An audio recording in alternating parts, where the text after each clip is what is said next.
Palakpakan po natin ang ating Panginoon. For a moment, for a brief moment, just focus yourself onto God, na wala tayong ibang iisipin kundi ang Panginoon.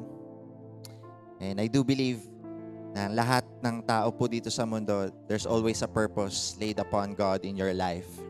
At isa po sa purpose nun ay makilala po natin ang lubusan ng ating Panginoon. Kaya po sa awitin po kanina, you look upon your eyes unto Jesus. Just keep on looking unto Jesus because He's the author and the finisher of our faith. Ano man ang sinimula ng ating Panginoon, mangyayari at mangyayari ang pangarap niya para sa buhay mo. Mangyayari ang purpose niya para sa buhay mo. Pagkat alam na ng Panginoon ang plano niya sa buhay mo kahit hindi ka pa pinapanganak. Kahit 2,000 years ago, wala ka pa dito sa mundo, iniisip ka na ng ating Panginoon at mahal na mahal ka ng Panginoon. Kaya po sa totoo, kahit wala pa pong ginagawa ang Panginoon para sa buhay natin, pagkat siya ay Panginoon na, nararapat lamang na siya ay purihin at dakilain. Pagkat siya walang katulad, siya ay makapangyarihan, siya ay all-knowing. With Him, nothing is impossible. Kaya purihin po natin ang ating Panginoon. For a brief moment, palakpakan po natin. Give your best clap offering unto God. And say, Hallelujah, God! We thank you. We worship you, O God. Hallelujah, O God. Maraming salamat. Pinupuri ka namin at dinadakila, Lord God. We bring you all the highest praises. We bring you all. We lay down our life to you, Lord God. We sing and we praise by the name of Jesus. Hallelujah. Hallelujah. Hallelujah, God. Hallelujah. Hallelujah, Jesus. Salamat sa ginawa mo sa Panginoon. Hallelujah, Lord God.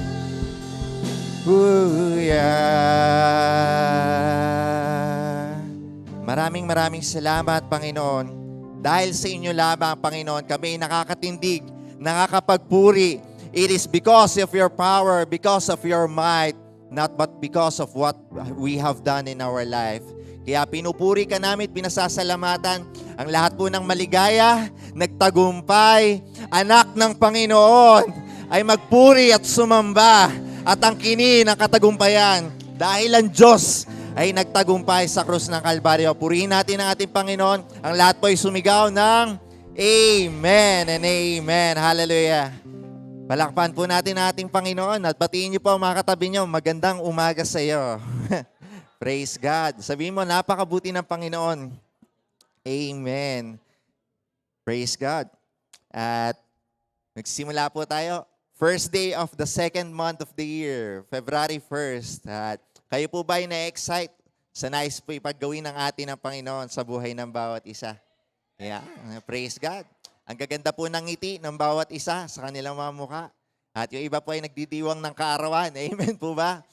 Kaya mabuti po ang ating Panginoon. Pero bago po tayo magpatuloy, sa pagkakaupo po ninyo, aanyayahan ko po ulit kayong tumayo. Kaya tumayo po tayo at tayo po ay magsasagawa po ng espesyal na gawain, ang banal po na hapunan na ating Panginoon. Yeah. Ito po ay sa ating po lahat, bago po tayo magpatuloy, ito po ay pangako ng ating Panginoon at utos ng Panginoon na kailangan po nating ginagawa because this is how we celebrate of what Jesus has done in the cross and to save us and to forgive and cleanse us from our sins. Kaya po, for a brief moment po, hinihiling ko po ang konting katahimikan for a brief moment na ang lahat po ay dumiling at manalangin sa ating Panginoon. Ang Panginoon po ay puno ng grasya, awa at habag. Ang Panginoon ay puno ng pag-ibig at siya po ang nagpapatawad sa ating mga kasalanan. At kailangan lang po natin gawin ay lumapit sa Kanya at aminin ang ating pagkukulang. Kaya po, lahat po ay pumikit at manalangin at kausapin niyo po ang Panginoon sa sandaling ito. Sige po, bibigyan ko po kayo ng konting sandali para po kausapin at makaniig sa ating Panginoon. Hallelujah, God. Yes, Lord.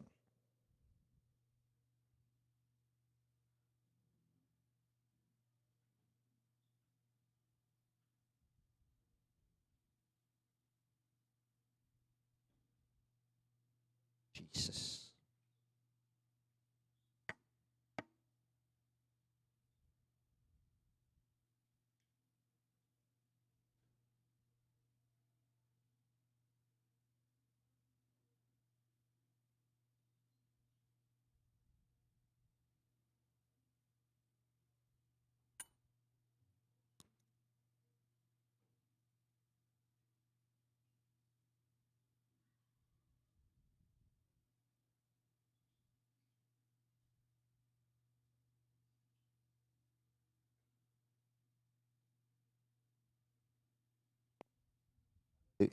Hallelujah. Thank you, Jesus. Itaas po natin ang ating tinapay at alalahanin po ang banal na hapunan. Sabi po ng gabing iyon, while they were eating, Jesus took bread, gave thanks. Kaya itaas po natin ang ating mga tinapay. Ito po ang tanda ng kanyang katawan. He gave thanks and broke it and gave it to His disciples, saying, take and eat, and this is my body. Ito ang katawan na ating Panginoon. Kaya kanin po natin ang katawan na ating Panginoon.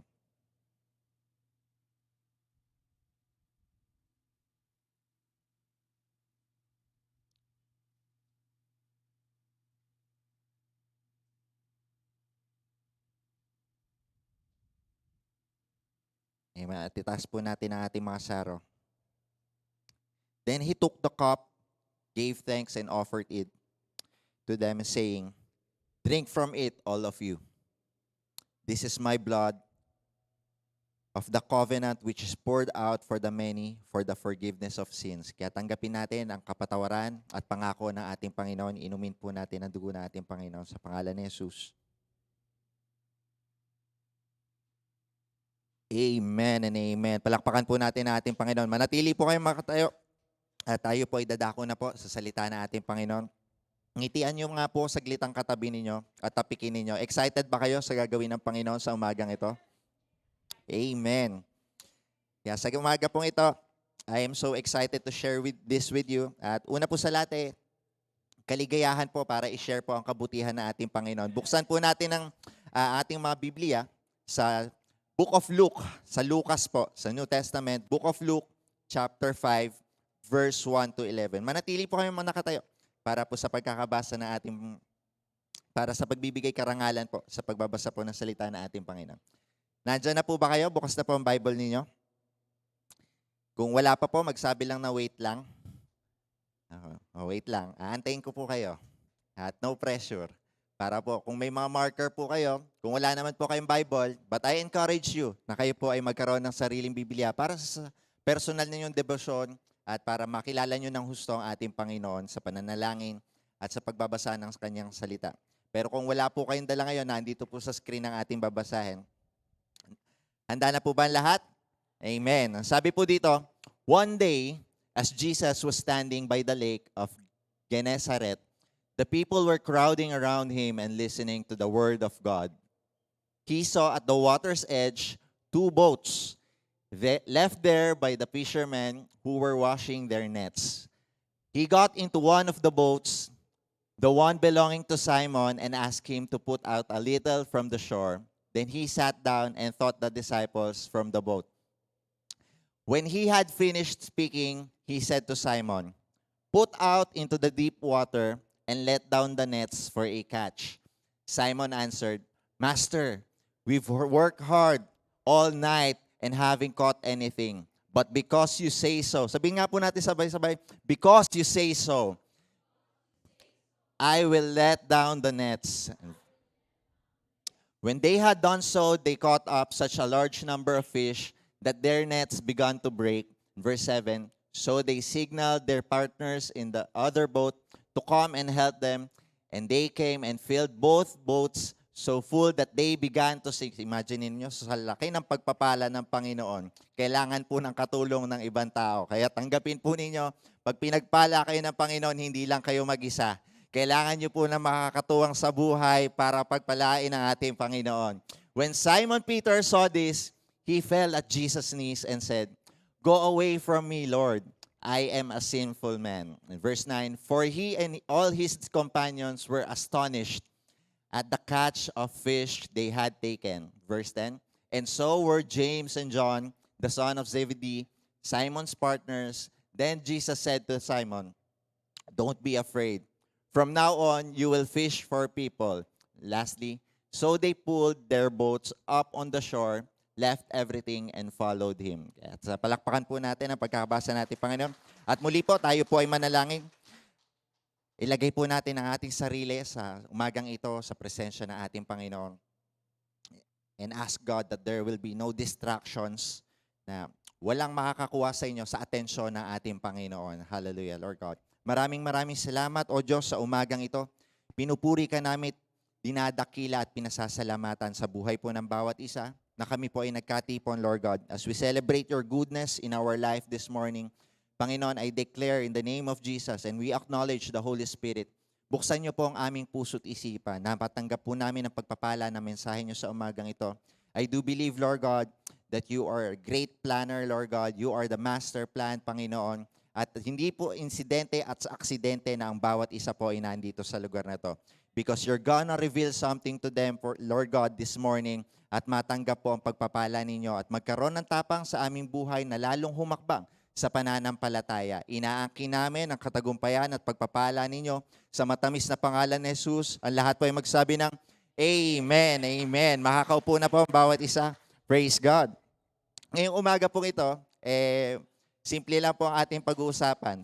Sobrang simple po simple lang din po ang title. Makikita po natin ang pag-uusapan po natin sa verse 9 po. Sabi po sa verse 9, "For he and all his companions were astonished at the catch of fish they had taken." Sabihin nyo nga po, astonished. Astonished, praise God. At yan po ang title ng mensahe ngayong umaga. Astonished. Sa Tagalog po ay nakakamangha. Nakakamangha. Meron po ba sa buhay ninyo, bago po tayo magpatuloy, it is really important, lagi ko pong naaalala, sa buhay po natin, alam po natin ang Diyos na makapangyarihan, sa Diyos ay walang imposible. Tanungin niyo po ang sarili ninyo, ano pong ine-expect nyo sa Panginoon sa umagang ito? Ano po ang ine-expect nyo sa Panginoon na gagawin niya sa buhay ninyo? Nandito lang ba kayo because of nakasanayan nyo na every Sunday? Nandito ba kayo dahil wala kayong magawa every Sunday? O naandito kayo ngayong umagang ito dahil maririnig nyo ang naisipagawa sa inyo ng Panginoon? Nandito kayo para matanggap ang pagpapala ng Panginoon sa buhay ninyo. Nandito kayo para marinig ang pangako ng Panginoon sa buhay ninyo. Kung ganun po ang inyong response na may inaasahan kayo sa Panginoon, kayo po ay sumigaw ng amen at palakpak at magpasalamat sa ating Panginoon. Amen. Mari po sa inyo, you have a lot of expectations, you have a lot of prayers. Iba sa inyo,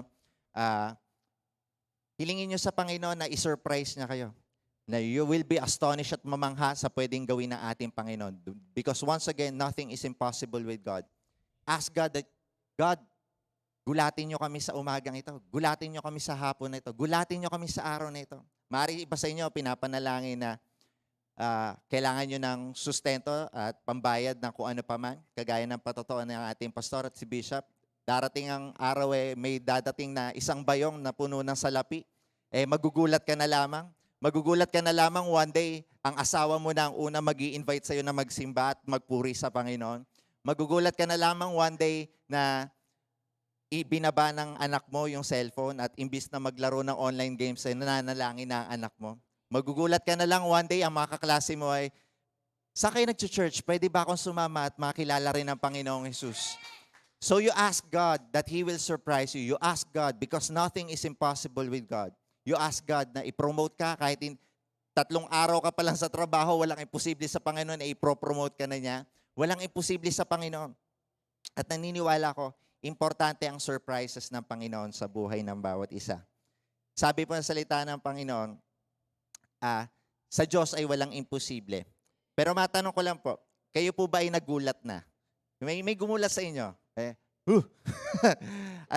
Alam ko, iba-iba tayo ng reaction. May iba sa inyo, napapatili, napapasigaw. May iba naman sa inyo na naiipit ang hangin. May iba naman sa inyo talaga, so sobrang gulat. Pero tinitiyak ko, pag po nagulat tayo, isa lang po ang mindset ng bawat isa.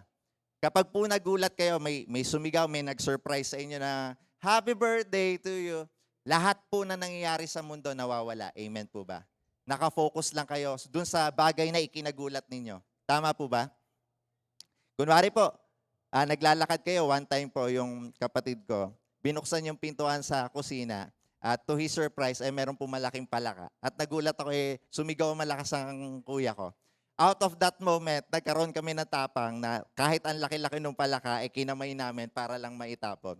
Pero ang sinasabi po dito, surprise, ang sabi po sa mundo, may function din ng surprise. Surprise is to focus our attention so that we can determine what is happening. Sa mga imagine niyo po, may nag-surprise sa inyo para sa birthday ninyo. Pagkabukas ninyo sa madilim na bahay, ang daming tao.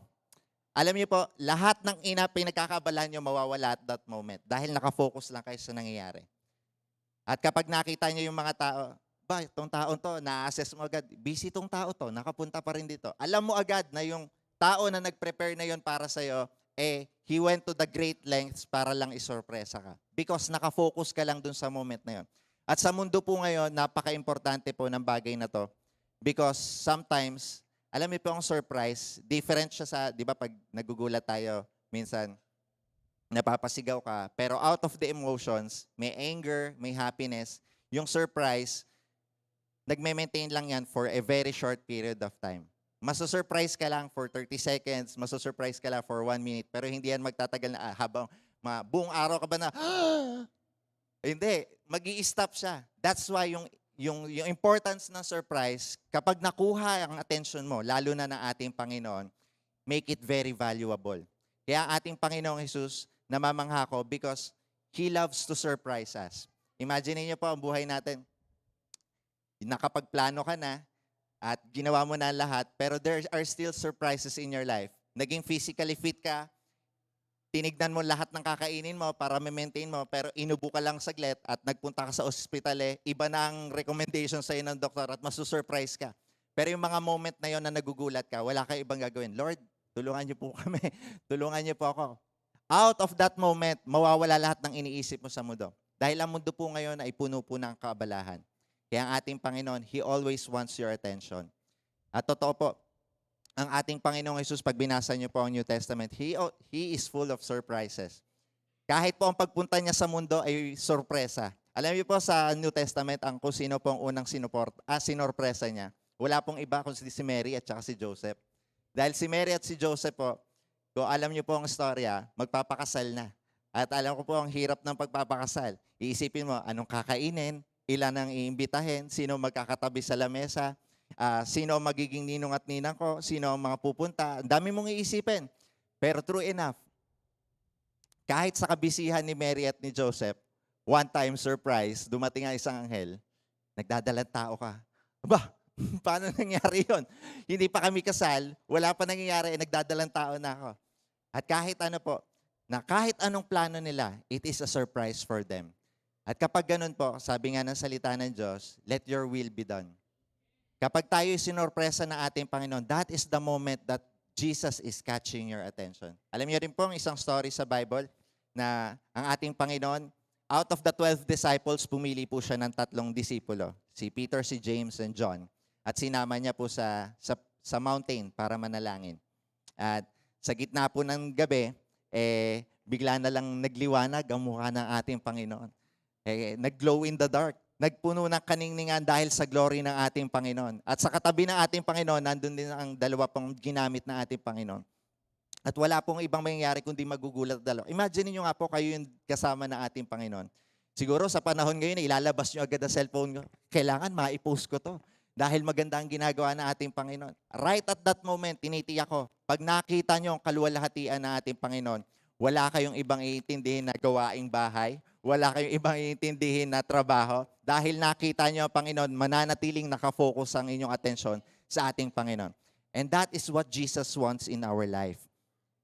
And naalala niyo po ba, after resurrection, when Christ has already on the cross at namatay, ang mga disipulo, nagpulong-pulong at nasa isang kwarto lamang, nasa isang silid, dahil natatakot sila, pine-persecute sila.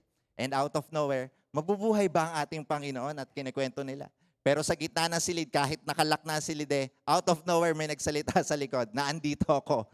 Hawakan mo yung kamay ko na may butas. Kaya ang ating Panginoon, sinusurpresa tayo. At nakakaintriga din minsan ng ating Panginoon, punong-puno ng sorpresa. I am always intrigued how Jesus catches our attention by our surprises. But isa din sa intriguing part, ang Panginoon, kapag pumipili siya ng tao, nakakasurpresa din yung mga taong pinipili niya. Out of the people na pwedeng piliin ng Panginoon, minsan po ba naisip mo, just be honest for this moment, etong taong to, gagamitin ng Panginoon para mag-share ng mensahe. Etong taong to, ginagamit ng Panginoon para sa simbahan. Nakilala ko yan nung high school. Sobrang gulo niyan sa classroom. Etong taon to, napakaingay nga niya kahit nasa church. Tapos nagli-lead. Alam niyo po yung mga pagkakataon na yun, aaminin ko po sa inyo, kahit ako po naisip ko yun. Kailan ko po ito naisip? Every now and then. Lalo na po dati. Pag tumitingin ako sa salamin, Panginoon, itong taong to, gagamitin mo para mag-share ng mensahe ninyo. Dahil ako po ay naging pasaway din sa buhay ko. Marami akong mistake sa buhay, pero napaka-importante po. Kung minsan po nagtatago kayo sa insecurities nyo, napakiramdam nyo, hindi kayo gagamitin ng Panginoon, this is a great moment at ang magandang mensahe. Ang ating Panginoon, gagamitin niya kung sino ang gusto niyang gamitin. Kaya kapag pinili ka ng ating Panginoon, tatandaan niyo po, marami ang tinawag, pero kakaunti ang pinili. Kaya kapag pinili ka ng ating Panginoon, maaaring ikaw ay maliit, maaaring ikaw ay matangkad, maaaring ikay maputi, maaaring ikay dark ang color, you still have a purpose in your life. Kung paano ka nilikha ng Panginoon, dyan ka gagamitin ng ating Panginoon. So do not compare. Pag tinitingnan ko po yung Old Testament, lalo na po sila Noah, sa Abraham, pag tinignan mo, they are walking in God. They are blameless. Kaya po minsan, siguro yung iba po sa atin, kailangan ito yung gagawin ko. Kailangan magpakabuti ako para gawin natin, Panginoon. At minsan po, tayo naman napapalayo dahil hindi ako gagamitin ng Panginoon kasi nagkasala ako. At ang pinakamaganda po sa lahat, kahit po pag ikinompare nyo sila Noah, sila Abraham, sila Isaac and Jacob, maybe they are blameless in the sight of God. Pero alam niyo po ba, sa New Testament, ang ating Panginoon gumamit po ng isang tao na mamamatay tao. At ang pangalan niya ay Pablo, na ang pangalan dati ay Saul. Na kahit siya ay mamamatay tao, up to this day, we are reading his books. We are reading his letters. Karamihan po ng nasa New Testament ay sinulat po ni Pablo. At pag ito pong naisip ko, I am always humbled at nare-realize ko ang pagkakababa ng loob ni Apostle Paul. Buksan po natin ang ating Bible po. Sa 1 Corinthians chapter 1 verse 26 to 30. Sabi po dito, brothers and sisters, tayo po ang kausap dito. Brothers and sisters, think of what you were when you were called. Isipin niyo po yung panahon na nakilala niyo ang ating Panginoon. Think of what you were when you were called. Not many of you were wise by human standards. Hindi po lahat ng karamihan na tinawag ng Panginoon ay napakatalino. Not many were influential. Not many were of noble birth. And verse 27, but God chose the foolish things of the world to shame the wise. God chose the weak things of the world to shame the strong. So, importante po sa lahat, it doesn't matter. Ang sabi po doon, but God. Yun po ang pinakamagandang mensahe. Out of the dead end, but God will do something. Kahit hindi ako nakatapos ng pag-aaral, meron akong trabaho, kahit hindi ako sakto sa pumusyon. Because God, but God can do something. Because with God, nothing is impossible. Kaya kapag pinili po tayo na kagaya po ng isang awit sa Psalms, sabi po doon, I have seen your wondrous creation. Sa Psalms 8 po, I have seen your wondrous creation. Whatever you have made through your fingertips, I've seen the heavens and the stars and the moon. Nakita ko ang ginawa mo, Panginoon. Sino ba naman ako na pinag-aaksayan mo? Who am I that you are mindful of me? Dahil iniisip ka ng Panginoon, number one, ay dahil na mahal ka ng Panginoon. At nakikita niya ang potensyal sa buhay mo. At mayroon kang pwedeng gawin dahil ikaw pa ay nabubuhay, kaya may purpose ka dito sa mundo. Ang pinaka-importante ay yakapin natin ang purpose ng Panginoon sa buhay mo. Number one, ang sabi po ni Apostle Paul, by renewing of your mind. Baguhin yung isipan natin. Kapag po binago natin ang isipan natin, sabi ko nga po, ito po i-share ko lang. Kahapon po nakipag-fellowship po ako sa isa pong kapatiran. At meron po akong tinuruan na bata para po kumanta. Sabi ko, sa totoo lang po, me being a part of the worship team na napakatagal na po, ang background ko po sa music, sa lahat po na nakakilala na talaga na matagal, pag ako po kumanta siguro way back up to 2022, laging wala sa tono, nakakaasar ang boses. Pero pag inatras nyo pa po, back in 2019, yung tenga ko po hindi nakaka-recognize ng pitch. So, ano pong sinasabi ko? Pag po kumanta kayo ng isang kanta, kagaya po nung kinanta kanina, di ba nataas po yan? Hallelujah. Nung dati po, hindi ko yun mare-recognize. Siguro pag kinanta ko po yun dati, dahil hindi po nakaka-recognize yung tenga ko ng pitch, Hallelujah. Yun po. Tapos on the back of my mind, sakto ako, nasa rhythm ako, nasa tono ako. Kaya po dati nung nasa music team ako, yung lead singer po namin, si Ate Joanne, pag nag-practice po kami, kung ano yung pinractice namin, yun lang po ang susundin ko kasi yung pinractice namin isusulat ko. At kapag dating na Sunday, at kapag yung singer, nakakalimutan yung pinractice namin at kinanta niya ng ibang key. Kunwari po yung kay Kathleen po, para lang po magkaunawaan tayo. Ang kinakanta po ni Kathleen, Hallelujah. Tapos ang pinractice ay Hallelujah. Magkaiba sila ng key.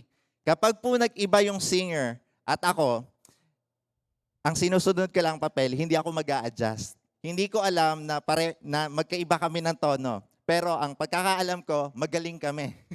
Pero sa mata ng iba, ano ba ito si King wala sa tono, hindi makasunod. So on the back of my mind, sabi ko dati, bakit kaya ang Panginoon ay gagamitin ako para sa music team pero wala akong gift para sa music?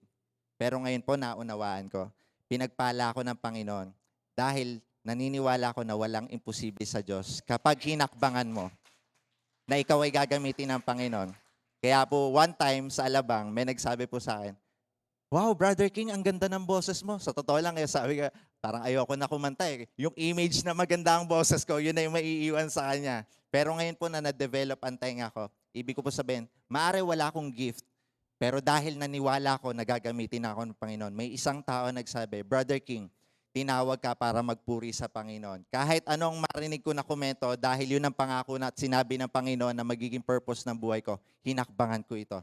Kaya kung ano po ang pinapagawa sa inyo ng Panginoon, siya ang magtutustos, siya ang bahala, at siya ang kikilos. Ang importante po ay humakbang pa kayo sa pinapagawa ng ating Panginoon. Kaya ito po ang pagkakataon. Ang ating Panginoon po, pag tinawag po kayo, hindi po importante kung anong sabihin ng ibang tao. Dahil po pag pinili kayo ng Panginoon, may magandang purpose siya sa inyo. Pag po inisip ko eto yung disciples po na ating Panginoon, dumating ang Panginoon sa mundo at magmi-ministeryo na siya.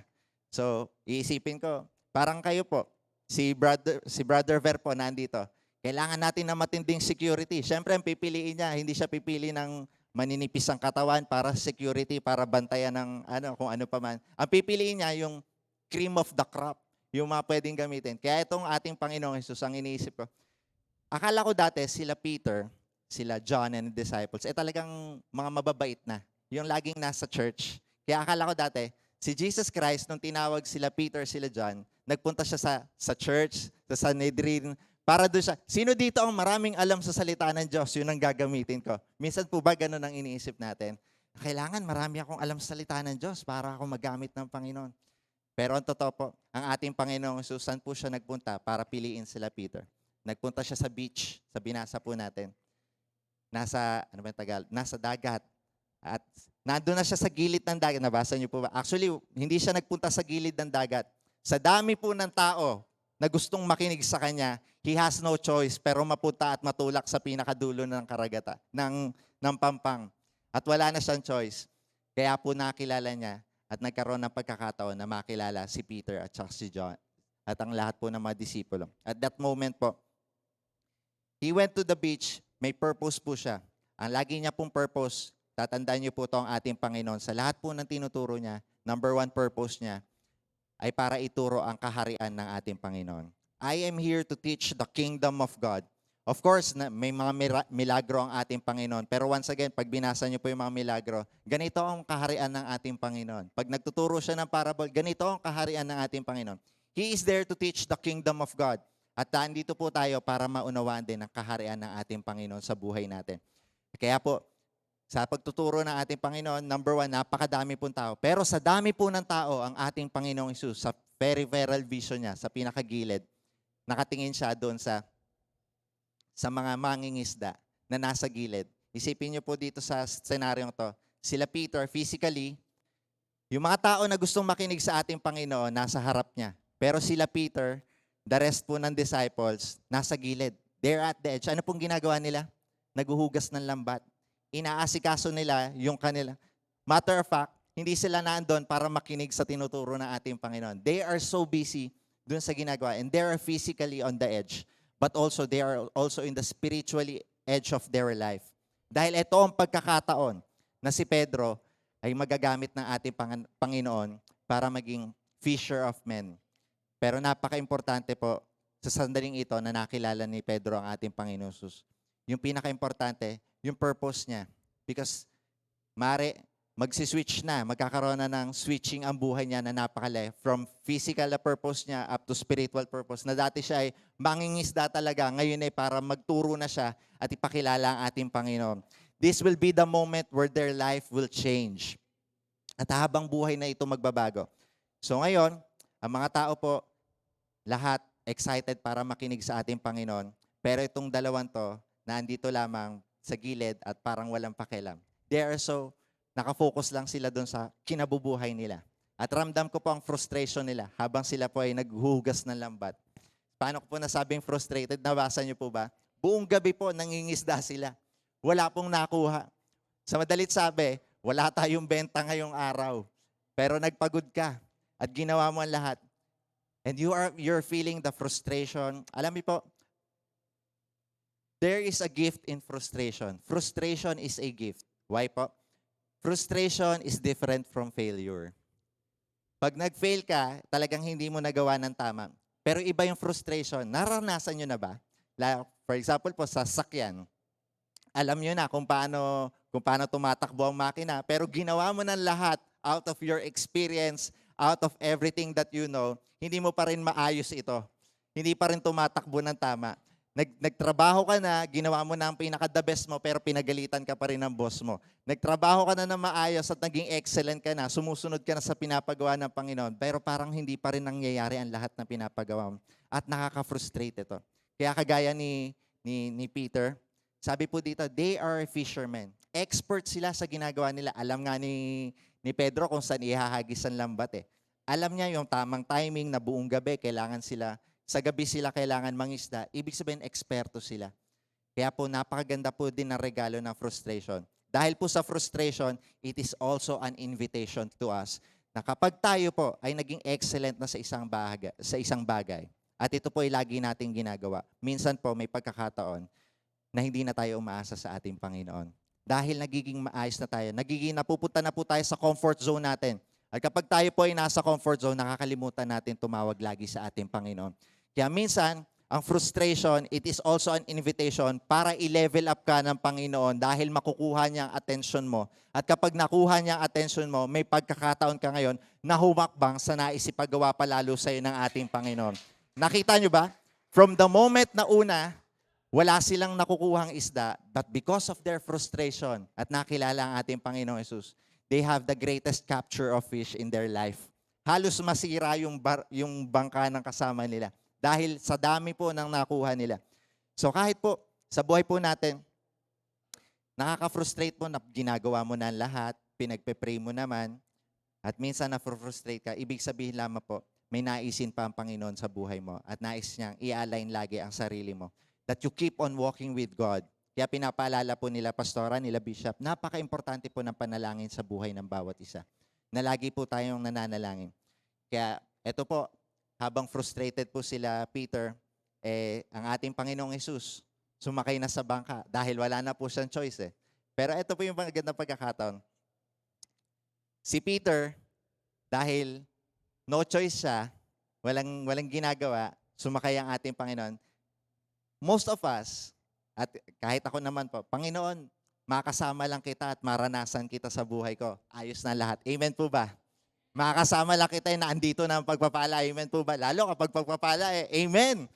Tanggap ko na ang pagpapala. Pero makikita niyo po sa storyang ito, nung sumakay ang ating Panginoong Jesus sa bangka ni Pedro, ang sabi po ng ating Panginoon, pumunta ka doon sa malalim, lumayo ka muna.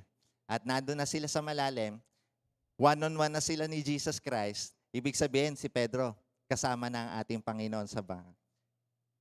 Sa madalit sabi, abot kamay niya ng ating Panginoong Jesus. Pero karamihan po, bago dumating po ang pagpapala, ganun po lagi ang ating Panginoon. Kahit alam po natin na ang banal na spirito ay nasa buhay natin, kahit alam po natin na sinasamahan tayo ng ating Panginoon, kagaya ni Pedro, bago po niya natanggap ang pagpapala, may inutos muna ang Panginoon. Number 1, pumunta ka dun sa malayo. Pangalawa, ihagis mo yung lambat mo. Kahit wala ka na huli buong gabi. Imagine niyo ang frustration ni Pedro. 1 o'clock na, mula gabi hanggang umaga, maghahagis ng lambat, Row, row, row your boat, sea in Galilee. Throw your nets, bring it back. Nothing caught in the sea. Walang nakuha si Pedro. Ayos lang yan. Lipat tayo sa kabila. Mga ano pa, alas 10 pa lang, hagis ulit. Pagkahagis antay ulit. Pagkuha, wala pa rin. Alas 12 na ng gabi. Hindi, maaga pa, meron pang chance. Hagis ulit. Alauna, pagkuha, wala pa rin. Alas 3, alas 4, alas 5. Ibig sabihin po, alam na ni Pedro the whole time na wala po siya makukuha. Pero minsan po, ganun po ang inuutos na ating Panginoon. Sa mata natin, illogical ito. Sa mata natin, hindi ito tama. Panginoon, alam ko na ang resulta niyan. Pero ang Panginoon natin kapag nag-utos, sa mata natin, hindi tama. Pero ang Panginoon pa rin ang kikilos. Sa mata natin, hindi natin maunawaan. Pero ang totoo, ang Diyos pa rin ang kikilos. Pag ginusto ng Panginoon ang purpose sa buhay mo, mangyayari at mangyayari to dahil siya ang Diyos na makapangyarihan sa lahat. At napaka-importante po, kagaya po na napag-usapan po namin sa midweek last week. Alam niyo po yung Wall of Jericho, yung bago po bumagsak ang Wall of Jericho, si Joshua, kasama po ang bayan ng Israel, inutusan sila ng Panginoon na, for 7 days, kailangan yung lumakad, paikot sa sa Wall of Jericho. And for 7 days, sabi ko nga, akala ko dati, this is about worship. Then, narinig niyo po ang storya, nung sumigaw sila at nagpuri sa Panginoon, when they blew the trumpet, dun bumaba yung pader. Tama po ba? Pero natutunan po namin, hindi pala dahil lamang sa worship ito. Ito ay tinatawag na ang pagsunod, being obedient. Naisip niyo pa ba si Joshua, na naglilid? Pag binasa niyo po yung assignment ko po sa inyo sa bahay, basahin niyo po yun. Siya lang po ang nakatanggap ng battle plan. At ang battle plan ng Panginoon, papabagsakin natin yung Wall of Jericho, napakataas niyan. Ang gagawin mo, pumili ka ng 7 mga awit. Tapos doon sa 7 mga awit, sila ang mangunguna, kakanta kayo, paikot sa Wall of Jericho. Yun ang gagawin nyo for 7 days. At si Joshua, nandito na yung mga sundalo niya, the greatest generals na nakapaligid sa kanya. Joshua, excited na kami, aatake na tayo, papabagsakin na to ng Panginoon. Ano ang battle plan natin? Ganito gagawin natin. Yung 7 mga awit, mauuna, tapos lalakad lang tayo. At anong sabi sa isip maganda tong plano ni Joshua. Siguro, i-scout niya muna yung buong paligid para matignan niya kung may weakness na sa pader. Doon kami aatake. Pag-ikot, wala na, pahinga na. And then the second day, Joshua, eto na. Alam na natin ang gagawin natin. Nakapag-scout na tayo eh. Ano gagawin natin ngayon? Saan tayo pupunta? Ganito gagawin natin. Uulitin natin yung ginawa natin kahapon. Siguro nagdo-double check to si Joshua. Magaling talaga to si Joshua eh. Ito, gusto ko leader to eh. Matalino to eh. Ginawa nila.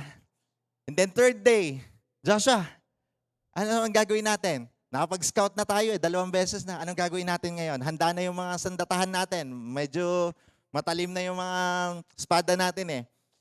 Ganito gagawin natin. Iikot ulit tayo. Una pa rin yung mga awit. Alam niyo po, kapag inisip po natin, paano tayo makakapagpabagsak mauuna yung mga awit? Dapat na nauna yung mga general natin. Pero once again po, kapag ang Diyos po nag-utos sa atin, it may be illogical in our state. Hindi natin mauunawaan, pero ang tinuturo lagi ng ating Panginoon, yung matuto po tayong sumunod. At kapag tayo po ay sumunod, matatanggap po natin yung naisipagawa sa atin na ating Panginoon. Kapag po tayo ay natutong sumunod, lalo po natin mararanasan. Sa mga panahon na hindi natin nauunawan, dun lamang tayo aasa sa ating Panginoon. At kapag tayo ay umasa ng lubusan sa ating Panginoon, dun mo mararanasan ang pagkilos lalo na ating Panginoon. Dahil binasa po natin kanina, ang Diyos po pinipili niya yung mahihina para mapahiya yung malalakas. Pinipili niya yung hindi matatalino para hindi umasa sa sarili ng katalinuhan. At walang ibang gagawin kundi umasa lamang sa ating Panginoon. Kaya wala po tayong gagawin kundi umasa lagi sa ating Panginoon. You will never understand kung anong pinapagawa sa atin ng Panginoon. You will never understand right at that moment. Kagaya po nila Peter, nila Apostle Paul. Ito kasi pag binasa po natin, alam natin yung ending na si Peter magpapatanggap ng 5,000 kaluluwa at yung anino niya lamang nakakapagpagaling na. Alam natin yon.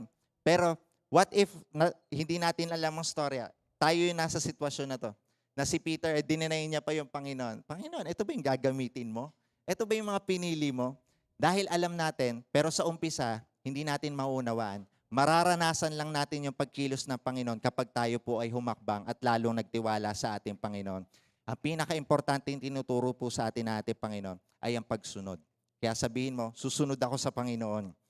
Kaya, amen. Kaya ito po, nandito po ang ating Panginoon. He goes into the boat. At ang ating Panginoon kasama na si Pedro. Number 1 po, isipin niyo po yung storya. Sa frustration ni Peter, sa frustration na hindi po siya nakahuli ng isda, yun po yung pagkakataon na lalo nakakilos ang Panginoon para ipahayag ang salita ng Diyos. Bakit ko po nasabi? Isipin niyo po kung si Pedro, buong gabi nakahuli po ng isda. Ibig sabihin po, yung bangka niya, puno. Walang space para kay Jesus. At hindi nila bibigyan ng pansin si Jesus. Panginoon, hindi po muna kayo namin papansinin dahil marami kang ibebenta ngayon. Pero ang totoo po, minsan ganun po ang buhay natin. Sa dami po ng kaabalahan natin. Panginoon, tsaka na po ako magsisimba. Marami po akong benta ngayon eh. Panginoon, tsaka na po ako attend ng morning prayer dahil marami akong inaasikaso ngayon. Hindi ko po sinasabing mali po yung inaasikaso natin. Pero kapag lalo po natin natutunan na humakbang, once again, ang Panginoon po magle-level up kung saan niya po tayo dadalhin. Dahil ang Panginoon po ang mas nakakaalam pa rin ng potensyal ng bawat isa. Ang Panginoon pa rin ang nagtanim ng katalinuhan po sa buhay ninyo. Ang Panginoon pa rin is the greatest potter. Siya pa rin po ang naghuhulma sa ating lahat. At wala po tayo ibang gagawin, kundi ang sumunod sa ating Panginoon. At ito po, ating Panginoon, dahil po, out of the frustration, hindi mo maunawaan yung mga bagay na ginagawa mo naman, naging excellent ka, pero ito yung magandang pagkakataon para magamit. Once again po, ang bangka po, it is just a vessel. Sa pagkakataon na yon, sa mata ni Pedro, ang pangit ng araw ko, wala akong kinita ngayong araw na to. Ginawa namin ang lahat, buong magdamag. Walang nagbunga. Pero pag binasa po nyo, once again, frustration is a gift. Dahil sa frustration ni Pedro, naging gift ito at naging daan para magamit ng Panginoon, para maihayag niya ang kaharian ng ating Panginoon sa mga nasa beach. Kaya po sa buhay po natin, tanungin ko po kayo, pwede kayang gamitin ng Panginoon ang bangka ninyo? Sabihin niyo, wala po kaming bangka. Once again, ang boat po ay vessel. He can use everything. Yung boat po ninyo, maaari ito yung business ninyo, maaari ito yung pamilya ninyo, maaari ito yung buhay ninyo, maaari ito yung talento ninyo. Ang tanong, handa ba kayong ipagamit ito sa Panginoon? At makita sa buhay ninyo na handa niyong ihayag ang salita ng Diyos. Pwede kaya sa marriage ninyo na gamitin ng Panginoon? Paano napunta? So you could be an example kung paano mahalin ng tama ang asawa ninyo. Can your family used by God? Para makita ng buong mundo na sa buong mundo, ang pamilya ko ay maglilingkod ng tapat sa Panginoon. That for me and my house, we will serve the Lord.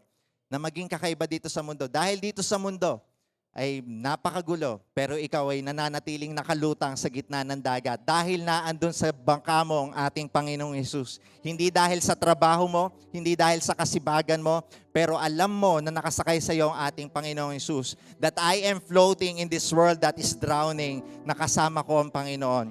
At ako'y nakalutang dahil sa ating Panginoong Hesus. Not by might, not by power, pero ang ating Panginoon by the Spirit of the Lord, says the Lord.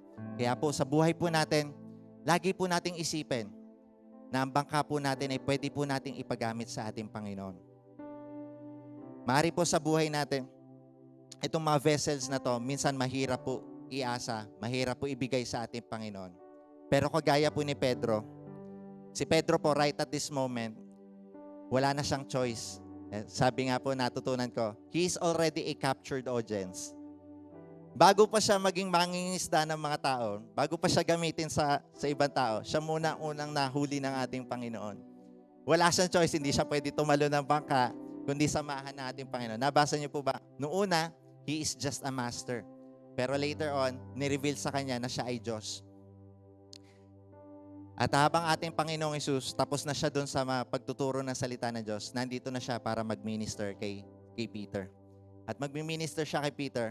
Sabi po dun sa verse 4, basahin po natin sa verse 4. What is man, sa sa Luke chapter 5.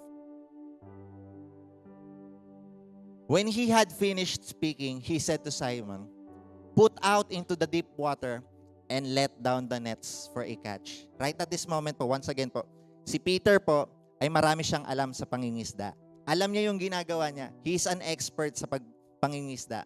Pero inuutusan pa rin siya ng Panginoon, kagaya ko. Sinabi ko po kanina, ang Panginoon mag-uutos sa atin ng mga pagkakataon na kahit hindi mo maunawan, kailangan mo sumunod. Imagine niyo po kung si Peter hindi niya sinunod na ating Panginoon, he would miss all the opportunity para gamitin ng ating Panginoon. Kaya pag narinig yung utos ng Panginoon, sumunod agad kayo. Because you would have missed the blessing. You would have missed the great and wonderful life that God can use you. Pag narinig niyo, Panginoon, na nandito kayo para ipahayag at pakilala ang Panginoon sa pamilya ninyo, gawin ninyo agad para makita niyo at maranasan ninyo ang kabutihan ng Panginoon sa pamilya ninyo.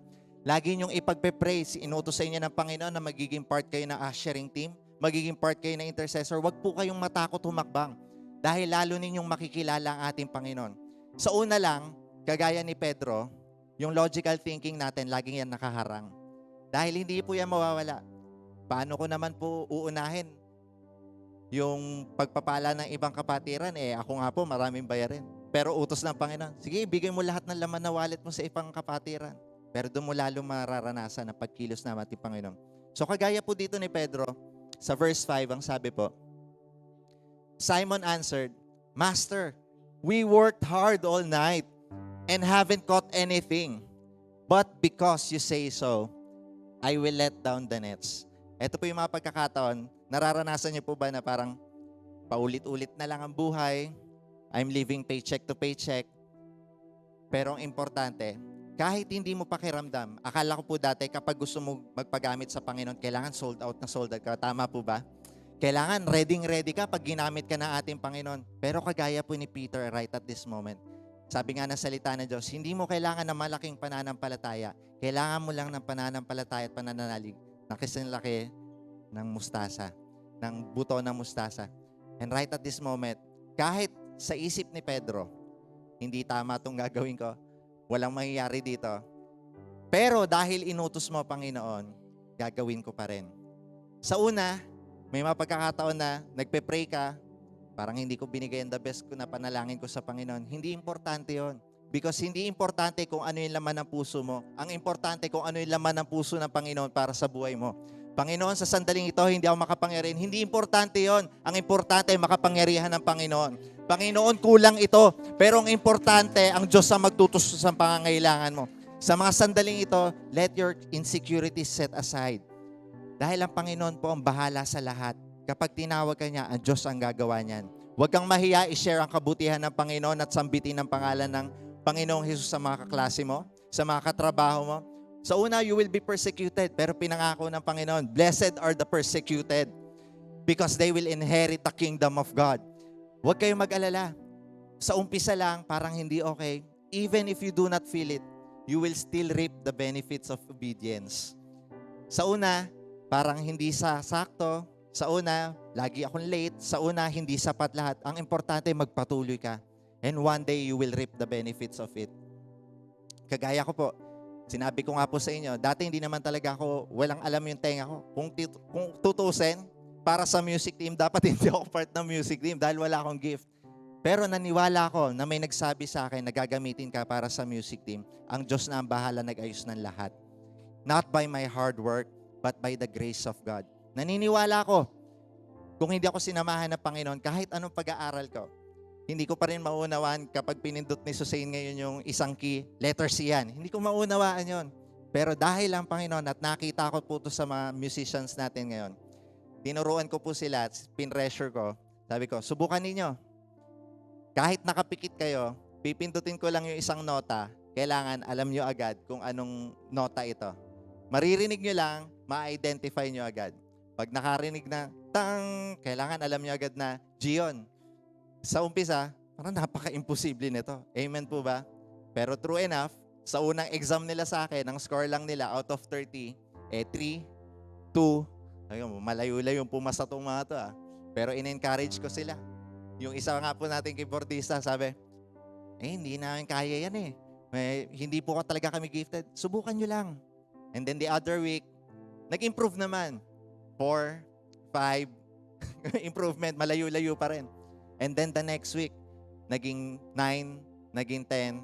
And then one day, after 3 months, yung tenga nila halos perfect pitch na.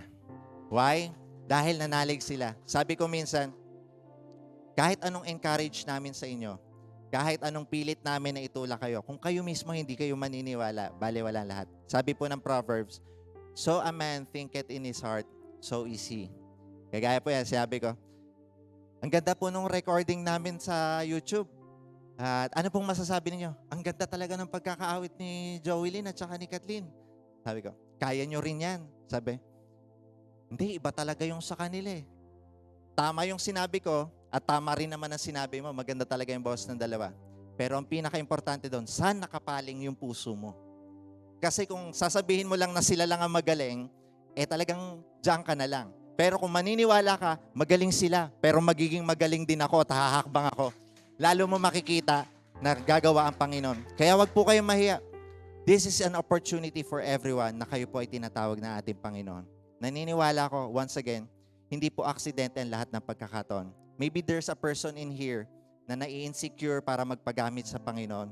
Maybe there's a person in here na tingin ninyo, hindi kayo talentado, wala kayong alam sa pagkakamera, wala kayong alam para sa production team, yung know-how, napakahirap nyo intindihin.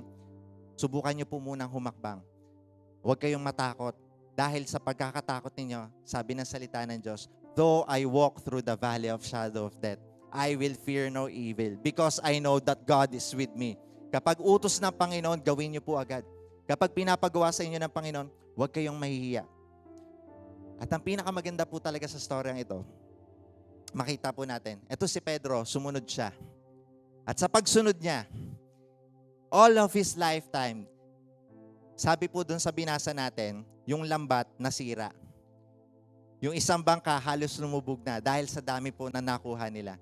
This would be the greatest catch na nakuha nila sa buong buhay nila.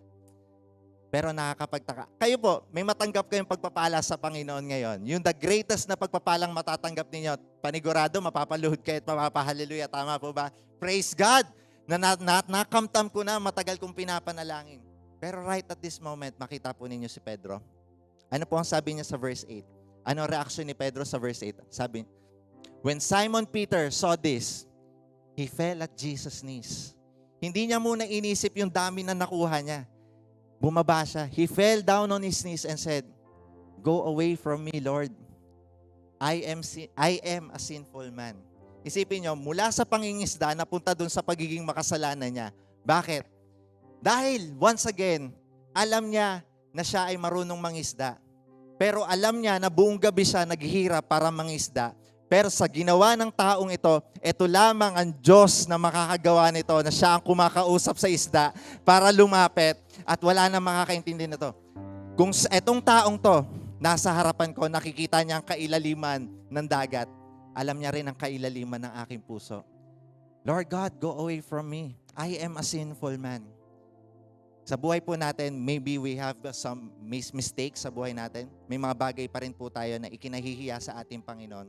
Pero right at this moment, si Pedro natatakot sa ating Panginoon. Dahil pakiramdam niya, hindi ako para sa inyo. Hindi ako karapat-dapat. Ang pinakamaganda po dito, sabi po ng salita ng Diyos, ang tunay na takot sa ating Panginoon, i-check niyo po lagi ang paa ninyo. Ang tunay na takot sa ating Panginoon, hindi papalayo kagaya nila Adan. Ang tunay na takot sa ating Panginoon, nung naunawaan ni Pedro na siya ay Diyos, ang ating Panginoon, hindi niya kinondem ang taong to, naranasan niya ang pag-ibig. You will be a fisher of men. Ibinigay niya ang purpose sa tao. Out of his insecurities, out of his sin, out of sa kahinaan niya, ibinigay ng Panginoon ang purpose sa kanya. Kaya sa kahinaan po natin, kapag tayo po ay lumapit sa ating Panginoon, hindi importante kung pakiramdam ninyo, hindi ako magaling magsalita, nahihiya ako sa harap ng maraming tao, kagaya ni Brother Angelo, pero naranasan niya na kahit bubulol-bulol pa siya, ngayon ay nakakapagpatanggap na sa harap ng maraming tao. Si Brother Enteng na dati, hindi ko alam ang gagawin ko sa men's. Ilang beses na nagbalak mag-resign, pero ngayon ay nagiging maalab ang mga kalalakihan dahil nararanasan niya ang kabutihan ng Panginoon. Ang pinaka-importante sa lahat, Pag naranasan mo ang purpose ng Panginoon out of your insecurities, ang tunay na takot sa Panginoon ay lagi kang papalapit sa Kanya. Dahil sa pagmamahal ng ating Panginoon, once again, ang ating Panginoon nagpunta dito sa lupa, hindi lang para husgahan at i-condemn ang kasalanan natin. Nagpunta siya sa lupa, ang kanyang kaluwalhati at itinanggal niya para po yakapin tayo. At ibigay ang purpose sa buhay ng bawat isa. Naniniwala ako na naririnig niyo ang tinig na to at kinakausap kayo ng Panginoon. You have a purpose in life. Yung mga pangarap ninyo, gagamitin kayo ng ating Panginoon. Pero ang pinaka-importante, what will you do in these instances? Iaalaw nyo ba na gamitin ng Panginoon ang bangka ninyo? Pag sinabi pong bangka, once again, yung buhay ninyo, yung finances ninyo, yung oras ninyo, handa nyo bang ialay ito sa Panginoon? At kagaya ni Pedro, inalay niya ito sa Panginoon. At ngayon, siya na po, ay hanggang ngayon, kilala pa rin natin si Pedro, na kahit sa anino pa lamang ay nakakapagpagaling na dahil sa kapangyarihan ng ating Panginoon. Right at this moment, kung alam po ninyo na kayo'y tinatawag ng ating Panginoon, alam ninyo na may purpose pa rin ang buhay ninyo. Hindi po importante ang edad ninyo, hindi po importante kung ano educational background ninyo. Ang Diyos po ang bahala sa lahat. Kaya sa pagkakapili sa inyo ng Panginoon, kailangan nyo pong isuko ang buhay nyo sa Kanya. You have to abide and obey na kahit ano pong mangyari, magtitiwala tayo sa ating Panginoon. Kagaya po ni Joshua before, sabi na ating Panginoon, be courageous. Lagi kang maging matapang. Dahil marami akong ipapagawa sa iyo na hindi mo mauunawaan, pero mauunawaan mo na lang ang lahat nito kapag isiniwalat na ng ating Panginoon. Nakakatakot lang naman po sumunod kapag hindi natin nauunawaan ng ending. Amen po ba?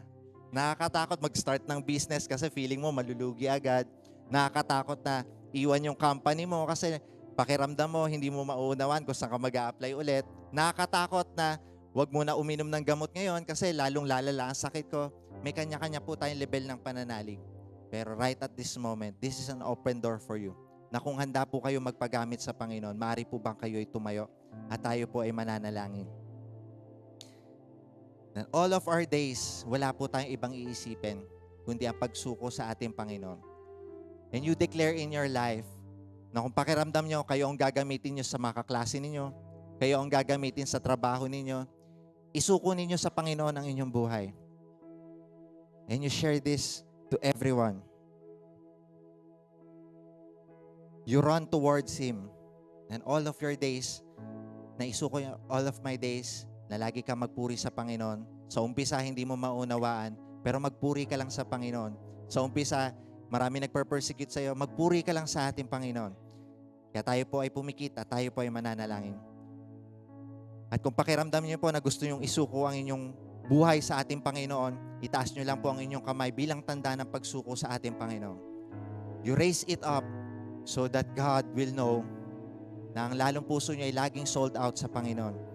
Inaayaan ko po ang lahat. Imagine niyo po kung lahat po tayo, ano pa po ang pwede kong gawin, Panginoon, para makatulong sa pag-abot ng mga kaluluwa? Ano pa po ang pwede kong gawin, Lord God?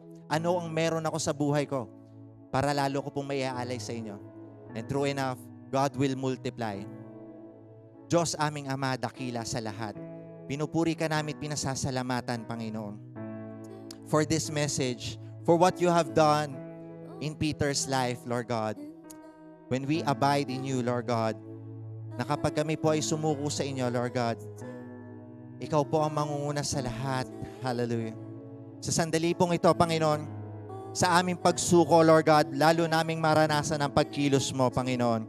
Sa pagsuko po namin, Panginoon, na inaangat namin ng lahat ng meron kami, Lord God. Ikaw pa rin ang Diyos sa lahat, Panginoon. At kagaya ng salita ninyo, Lord God, I am what I am by the grace of God.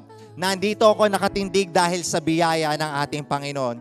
Nararapat lamang na ialay namin sa inyo, Lord God, that everything that we do in our life, Lord God, lagi ito nakadirect sa purpose ninyo. Maraming salamat sa puso ng buhay ng bawat isa. Maraming salamat sa sandaling ito, Panginoon, na ang puso nila ay nakabukas para sa inyo, para yakapin ka. Bigyan niyo po sila ng tapang na humakbang. Bigyan niyo po sila ng tapang na lalo kang kilalanin, Lord God. Bigyan niyo po sila ng tapang sa mga bagay na hindi nila nauunawaan. pero handa po nilang yakapin ang pananalig at pananampalataya at pagtitiwala ng lubos sa inyo, Lord God, na ikaw ang Diyos na mabuti at tapat. Ikaw ang Diyos na nangako na mabuti ang plano para sa aming buhay. Ikaw ang Diyos na nakakaalam dati hanggang sa kinabukasan namin, pagkat ikaw ang Diyos noon at magpakailanman, Panginoon. Maraming salamat po, Lord God. Pinupuri ka namin at pinasasalamatan, Lord God. Ikaw ang mataas sa aming buhay. Ikaw ang mataas sa aming pamilya. Ikaw ang mataas sa aming mga kinakaabalahan, Lord God. Ikaw ang mataas sa aming pinupuntahan.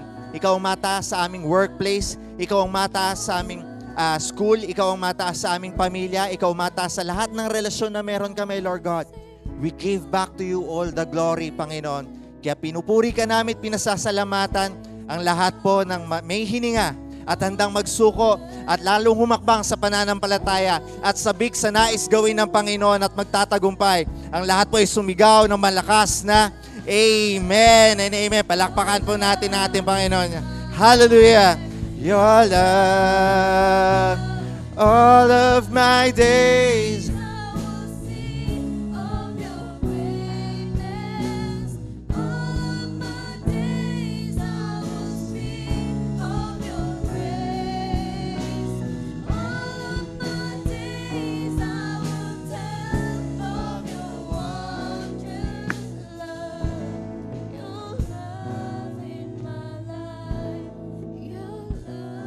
Amen and Amen. Makakaupo ng bawat isa. Palakpakan po natin ang ating Panginoon.